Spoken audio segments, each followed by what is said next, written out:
खबर उपभोक्ता की, खबर आपकी। उपभोक्ता संबंधी ताजा खबरें हर शाम। एक शोध में ये बात सामने आई है कि प्लास्टिक, कागज और कार्डबोर्ड सहित खाद्य पैकेजिंग सामग्री में लगभग 200 संभावित स्तन कैंसरकारी तत्व मौजूद होते हैं, जो व्यापक रूप से इस जोखिम की ओर इशारा करते हैं। फ्रंटियर्स इन टॉक्सिकोलॉजी में प्रकाशित शोध में रोजमर्रा के उत्पादों में इन रसायनों को कम करने के लिए मजबूत निवारक उपायों की आवश्यकता पर बात की। फूड पैकेजिंग फोरम की प्रबंध निदेशक और अध्ययन की सह लेखिका जैन मुनके ने कहा कि यह अध्ययन महत्वपूर्ण है क्योंकि यह दिखाता है कि स्तन कैंसर पैदा करने वाले रसायनों के संपर्क में आने से मानव को बचाने की जरूरत है।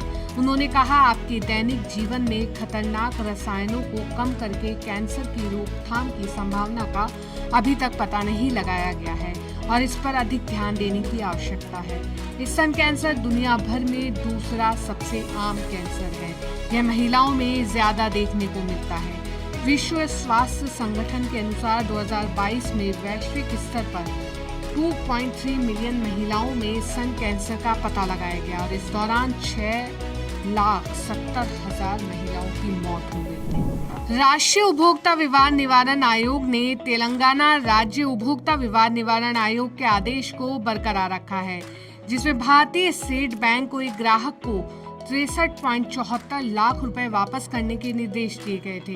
इसके अलावा बैंक को 9% सालाना ब्याज और 3.20 लाख रुपए का अतिरिक्त मुआवजा और कानूनी खर्च भी देने के आदेश दिए हैं, जिसमें कुल राशि 97,06,491 रुपए हो गई।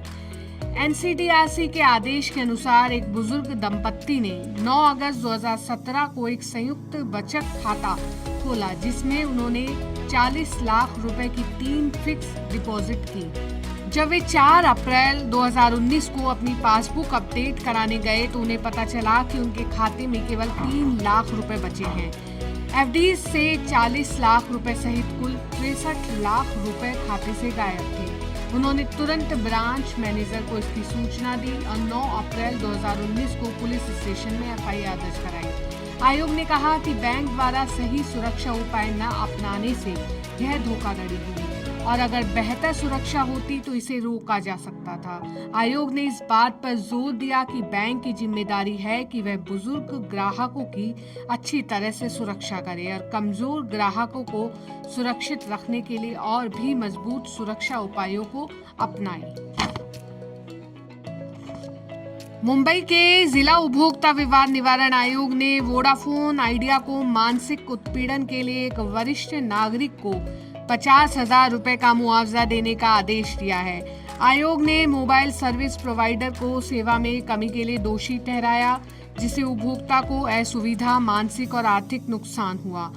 मुंबई निवासी शिकायतकर्ता ने 2 मई 2019 से 28 दिनों के लिए वोडाफोन आइडिया का अंतर्राष्ट्रीय रोमिंग पैक लिया था। इस प्लान में असीमित कॉल और 5.2 GB डेटा की सुविधा थी। शिकायतकर्ता ने विदेश यात्रा में इस डेटा का प्रयोग किया। कंपनी ने बिना किसी चेतावनी के उन पर 72,419 रुपए का भारी शुल्क लगाया।